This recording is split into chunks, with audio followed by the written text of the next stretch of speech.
¿qué tal? Me da mucho gusto saludarlas y saludarlos. El día de hoy vamos a platicar sobre cómo realizar ajustes a los contenidos académicos de alumnas y alumnos con discapacidades y aptitudes sobresalientes. Pero antes de iniciar con este tema, vamos con Ajo Listo. Hola a todos los adultos que nos ven en Aprende en Casa 2. Es un gusto que nos acompañen. Es importante que ustedes también continúen con las medidas de higiene para evitar contagios. Y así, con su ejemplo, mostrar a las niñas y niños lo que hay que hacer. Así que recuerden utilizar cubrebocas y lavarse las manos como se muestra en la siguiente cápsula. Lavarnos las manos varias veces al día es importante para prevenir cualquier enfermedad. Sigue estos pasos para hacerlo correctamente. Moja tus manos. Usa suficiente jabón. Frota tus palmas una con la otra. Ahora, frota la palma de una de tus manos contra el dorso de la otra, entrelazando los dedos. Repite lo mismo con la otra mano. Frota los dedos. Ahora haz como que rasguñas la palma de tus manos para lavar tus uñas. Enjuaga tus manos con agua. Sécalas con una toalla. ¡Y listo! ¡Tus manos están limpias! Si no tienes agua y jabón, usa desinfectantes a base de alcohol. ¡Cuídate! Para comenzar, quiero darle la bienvenida a la maestra Gwendolyn, que ya ha estado con nosotros y nos seguirá acompañando en algunos programas para que nos cuente sus experiencias, actividades y consejos en la atención educativa de las alumnas y alumnos con discapacidad y aptitudes sobresalientes. Bienvenida, Gwendolyn, ¿cómo estás? Hola, muy bien, muchas gracias, es un gusto estar aquí. Igualmente, cuéntanos un poquito de ti, refréscanos la memoria. Bien, yo soy maestra de educación especial y trabajo actualmente en un centro de atención múltiple en la Ciudad de México, donde atendemos alumnos desde preescolar hasta secundaria con discapacidad. Muy bien, muchas gracias. A lo largo de los programas hemos compartido la importancia y la necesidad de ofrecer a las alumnas y alumnos una educación con equidad, es decir, darle a cada quien lo que necesita de acuerdo a sus características, necesidades e intereses. Así es, Adriana. Además, últimamente escuchamos con frecuencia los términos educación inclusiva. Desde esta perspectiva, la escuela es la que debe adaptarse a sus alumnas y alumnos, y no al revés, como se ha hecho por mucho tiempo. Se trata de lograr una escuela que modifique su estructura, su funcionamiento y sus actividades pedagógicas para dar respuesta a las necesidades educativas de todos y cada uno de sus estudiantes. Aspiramos entonces a que las escuelas sean inclusivas, pero ¿podemos decir que una escuela llega a ser completamente inclusiva? ¿Ese es el fin? Qué bueno que tocas el tema, porque hay que enfatizar que la inclusión es un proceso, es decir, que constantemente tendremos que estar analizando y modificando nuestras prácticas con el fin de eliminar las barreras para el aprendizaje y la participación a las que pueden enfrentarse las y los alumnos. Por eso, no podemos tener una calificación o un certificado para decir que la escuela ya es inclusiva, porque la comunidad educativa cambia constantemente. Imagina qué pasa, por ejemplo, cuando cambian de director o cuando ingresa un estudiante nuevo. ¿Crees que la organización de la escuela es la misma? Pues no, creo que no, porque cada persona tiene su forma de pensar, de actuar, y lo más probable es que la dinámica de la escuela se modifique. Entiendo entonces que al decir que es un proceso, quiere decir que no tiene fin, que siempre tendremos que estar analizando y modificando las prácticas para que resulten exitosas. Así es, eso es lo que queremos decir cuando hablamos de la inclusión como proceso. Buscaremos siempre la eliminación de las barreras para el aprendizaje y la participación, las BAP. Las BAP. Recuerdo que en programas anteriores hemos hablado de ellas, pero si nos puedes recordar qué son, a qué te refieres, sinceramente te lo vamos a agradecer mucho. No te preocupes, vamos a recordar a qué nos referimos con ellas. Veamos esta cápsula en donde se explica qué son las BAP. Muy bien, vamos a verla.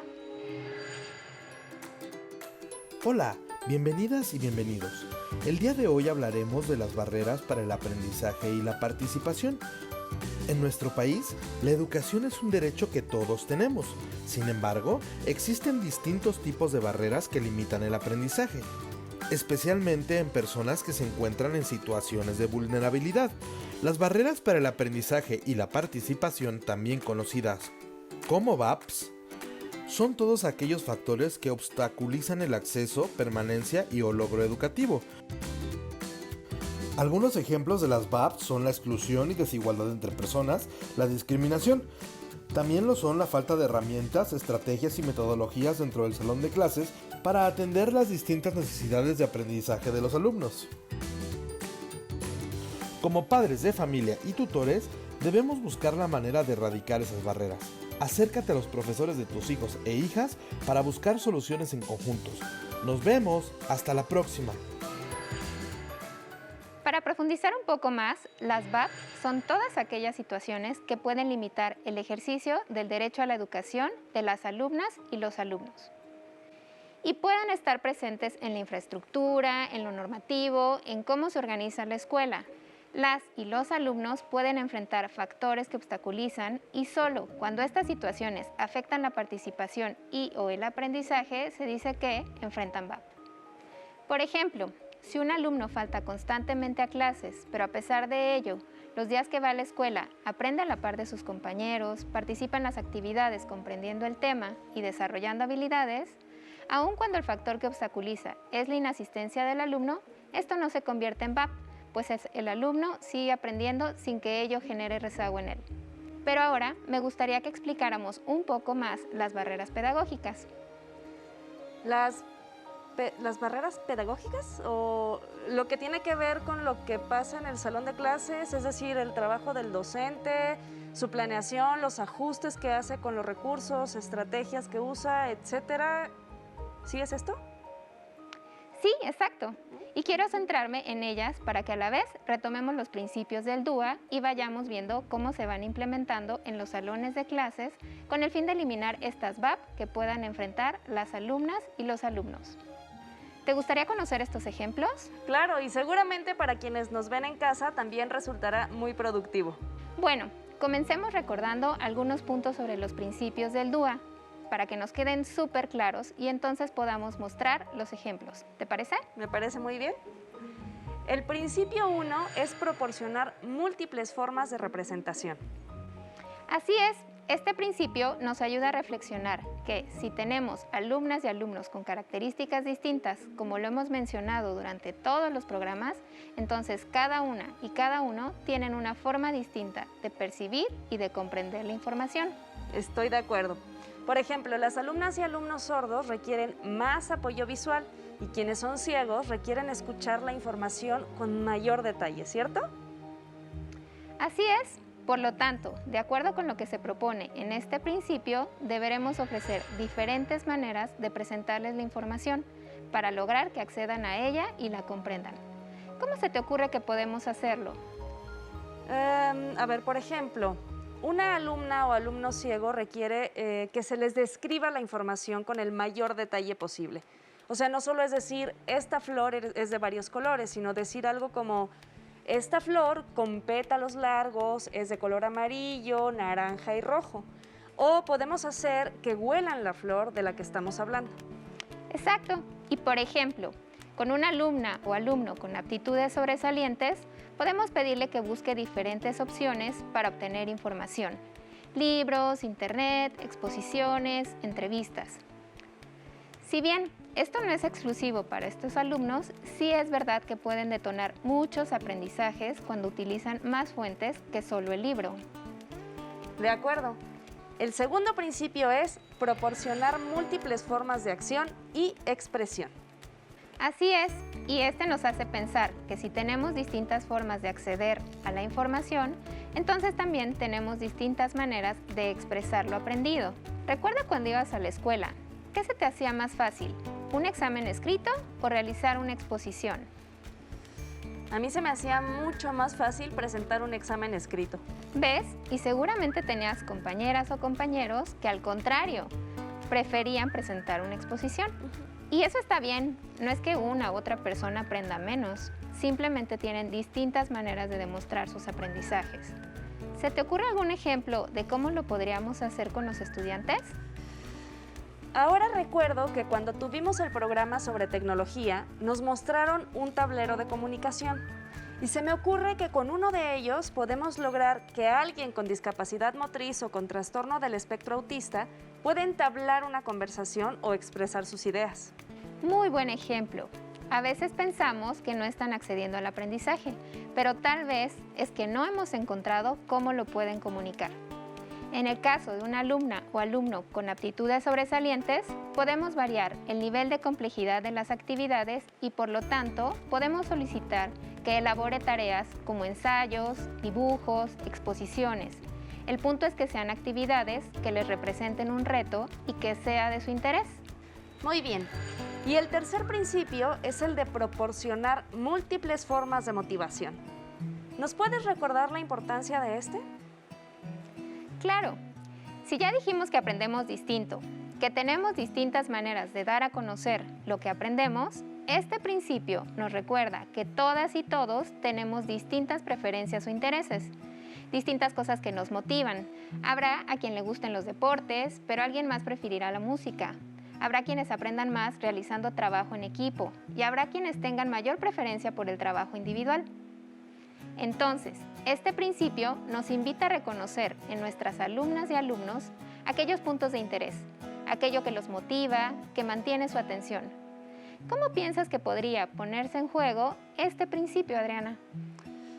A ver, recordando algo de lo que hablamos en un programa anterior, puede ser a través de un calendario de actividades. Se me ocurre que para algunas alumnas o alumnos es importante tener un organizador que les ayude a saber qué actividad van a realizar primero y cuál después. Sí, los calendarios o horarios son excelentes opciones para algunas alumnas y alumnos. También me gustaría resaltar, por ejemplo, las listas o rúbricas de objetivos cumplidos que estén a la vista de los estudiantes. Esto les ayuda a ir viendo cómo van cumpliendo los objetivos.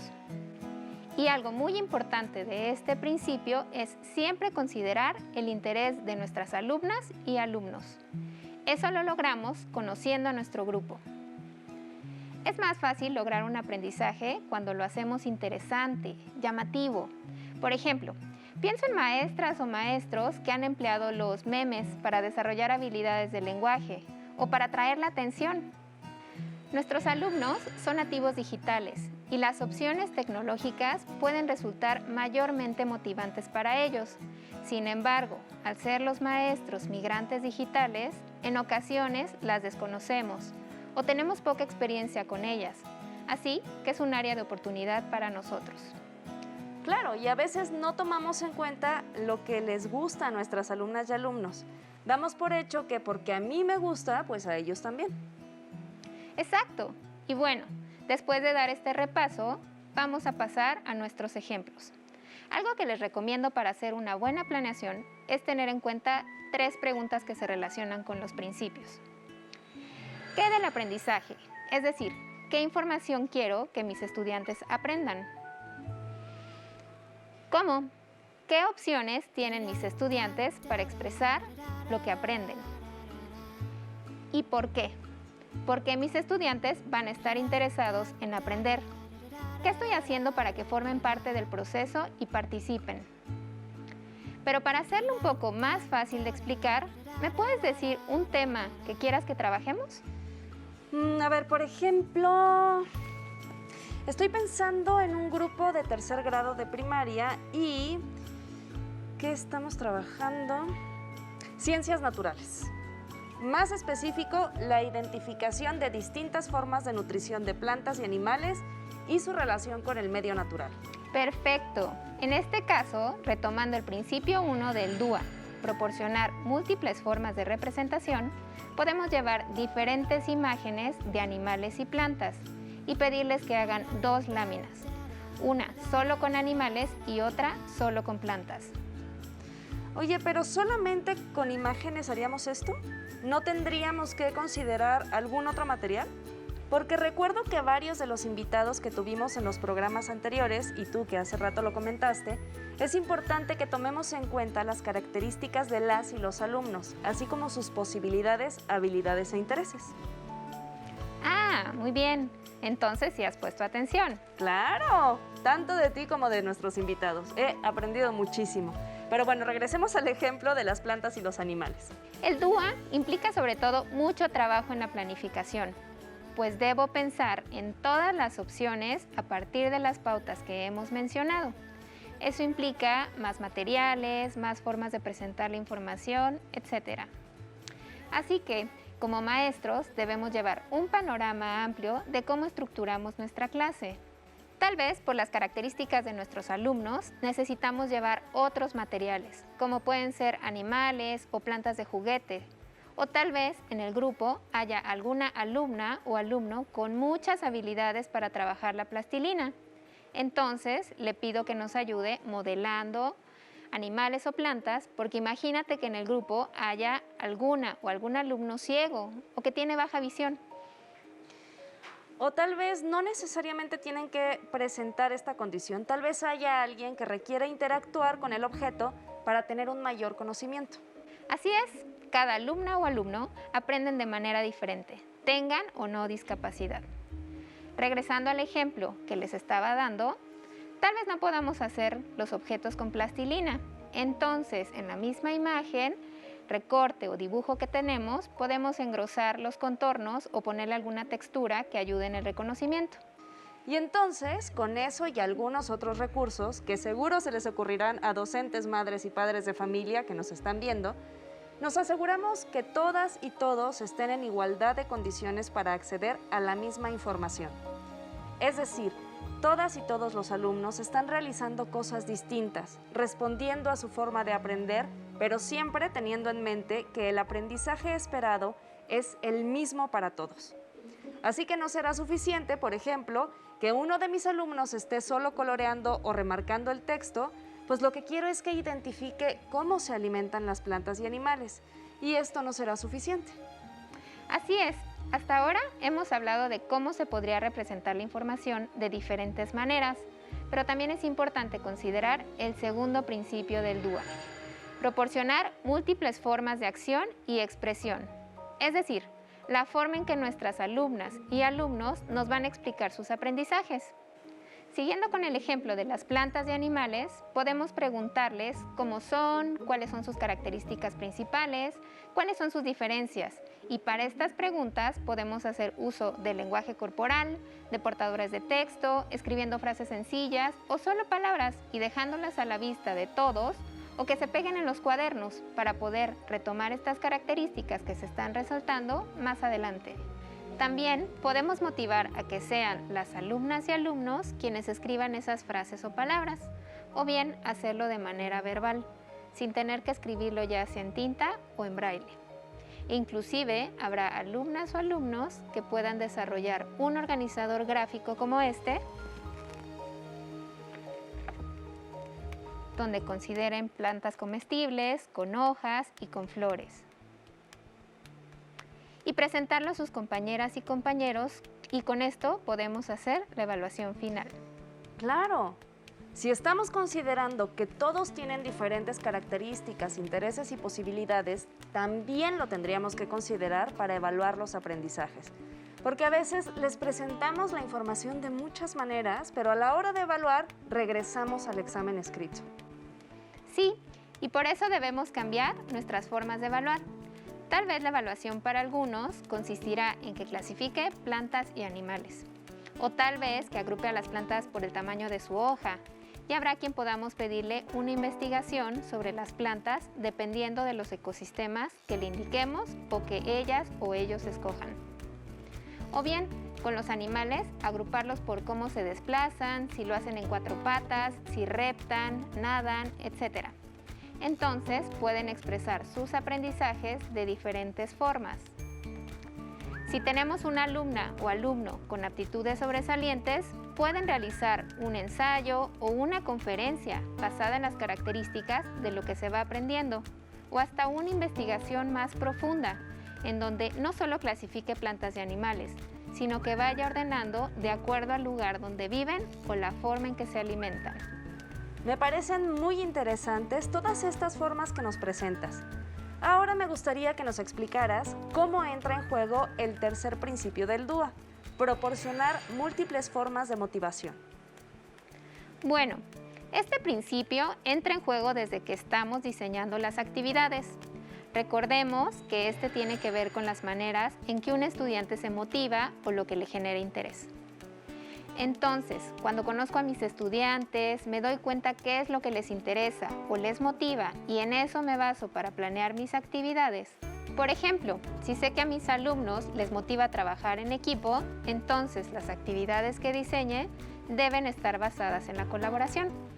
Puedo usar un rompecabezas como este y darle a cada integrante del equipo una pieza. Como ves, cada pieza tendrá una parte del tema a trabajar y entonces los integrantes realizarán su parte del trabajo e irán armando el rompecabezas como una forma de ir motivando el trabajo en equipo. ¡Wow! Suena muy interesante y divertida esta actividad y muy motivadora, porque pueden ir viendo el progreso que van teniendo. Ahora, pensando en que seguimos con esta educación a distancia y que en los programas de Aprende en Casa contamos con programas por asignatura y por grado, ¿de qué manera las y los docentes pueden implementar el DUA? Muy buena pregunta. Las y los docentes o inclusive las madres y padres de familia pueden retomar algunos de estos programas. Antes de irnos de vacaciones, en uno de los programas del mes de noviembre, vimos en la clase de Conocimiento del Medio de segundo año cómo clasificar animales, plantas y materiales a partir de características que se identifican a través de los sentidos. Perfecto. Entonces lo que tienen que hacer docentes o madres y padres de familia es ver ellos primero el programa y a partir de eso desarrollar esa clase, pero considerando de antemano las características de su hija o su hijo. La clase la comenzaron presentando imágenes de animales.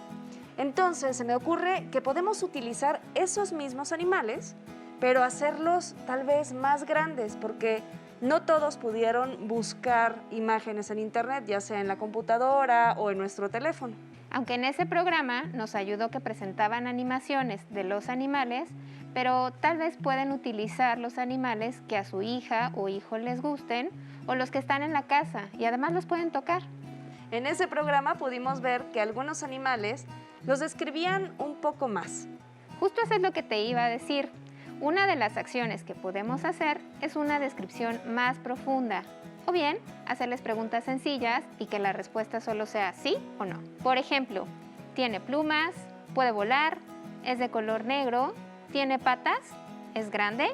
Y así podemos hacer preguntas y posteriormente hacer la clasificación que piden en el programa.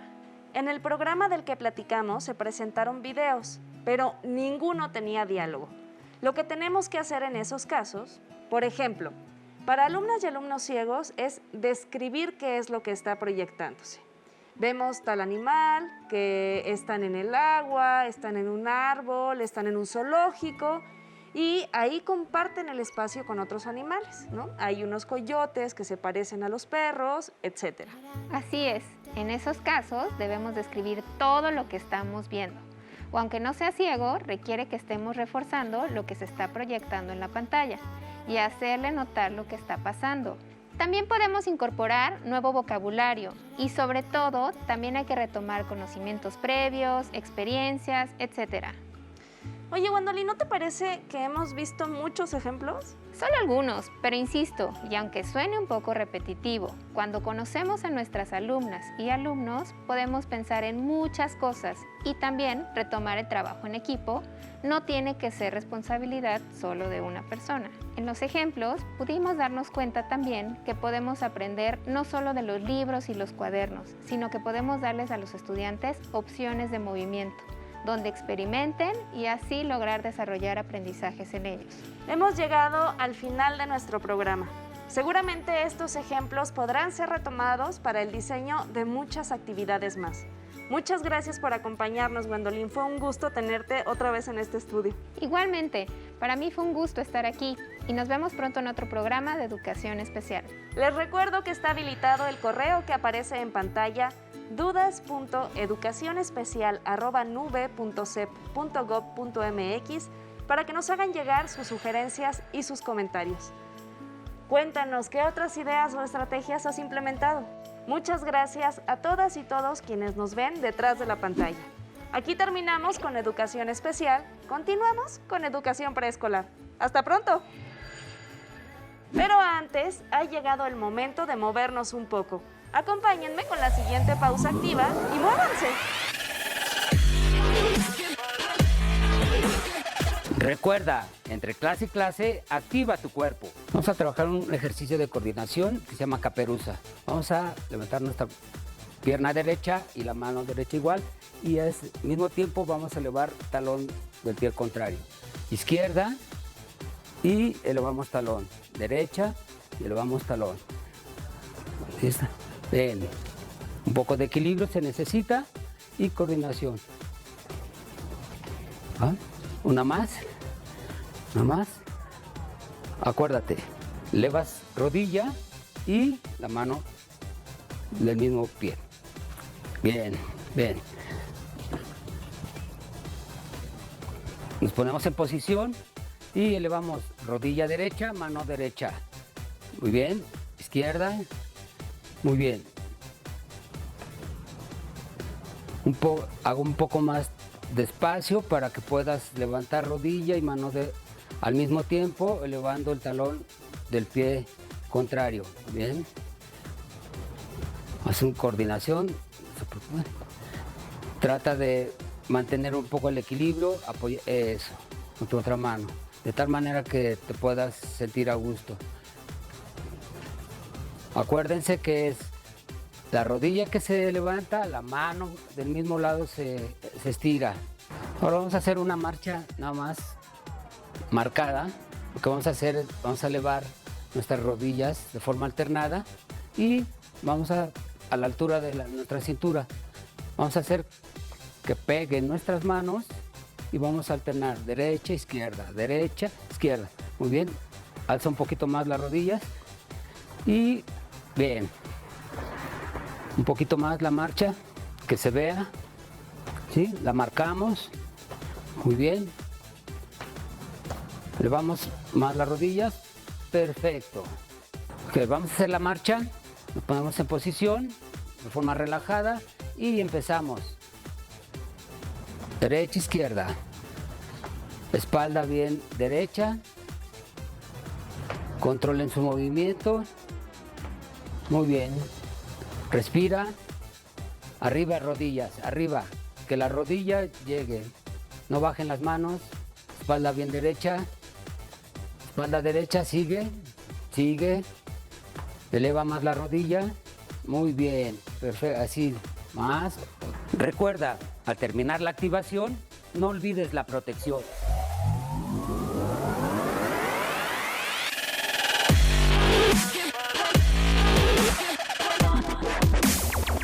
Formas de contacto, página web cep.gov.mx, correo electrónico buzon.escolar@nube.cep.gov.mx, en Facebook @cepmx, en Twitter @cep_mx, en YouTube canal CEP, en Instagram @cepmx, teléfonos Educatel 800-288-6688 y 800-734-7376.